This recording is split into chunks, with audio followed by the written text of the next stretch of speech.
Aimix. Now here is an island of Sabah State, Malaysia. Please take a look at the batching plant behind me.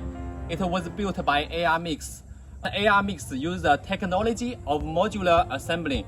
It only took us half a month to finish the installation of this batching plant.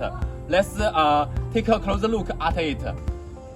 This is a batching machine for aggregate. Aggregate like sand, stone will be weighed here and delivered into the mixer by belt conveyor. Let's go to the platform of the mixer to check out the mixer. This is a mixer of this batching plant.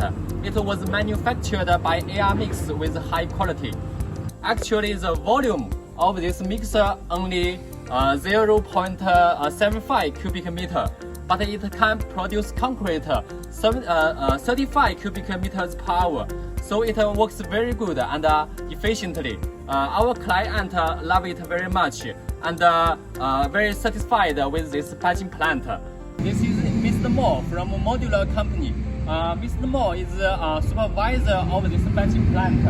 Mr. Mo, is this the first time your company used batching plant supplied by Aimix? Yes, it's the first time my company uses plant from Aimix. This batching plant has been running for 3 days. Is this batching plant running stably?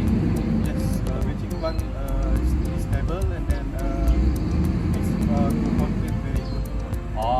I'm glad to hear that. And what do you think about the after service of Aimix?